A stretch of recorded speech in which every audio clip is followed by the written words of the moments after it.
The point of refresh tokens is that the refresh token time of expiry is longer, and it can be used to send the requests back to the server, and the server to reissue a normal secure token.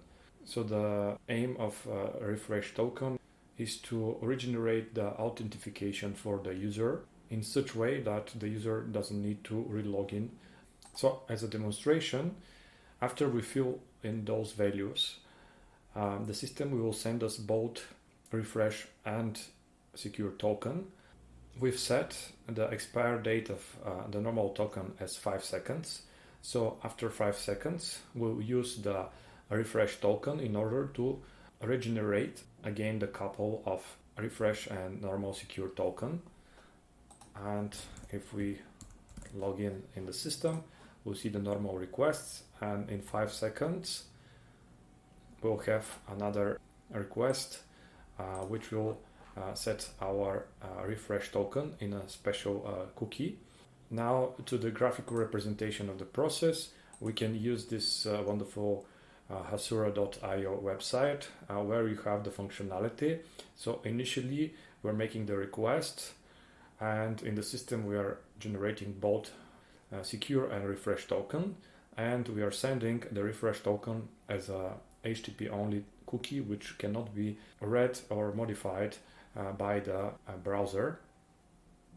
And then when our secure token is about to expire, we use this cookie, and the server checks the refresh token in its database, whether it's valid, and sends back a new refresh token and a new secure token to the client.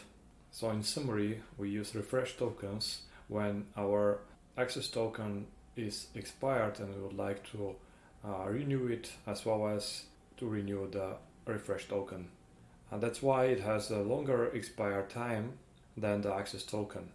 And if there is a case where the refresh token is also expired, we need to relog in the user.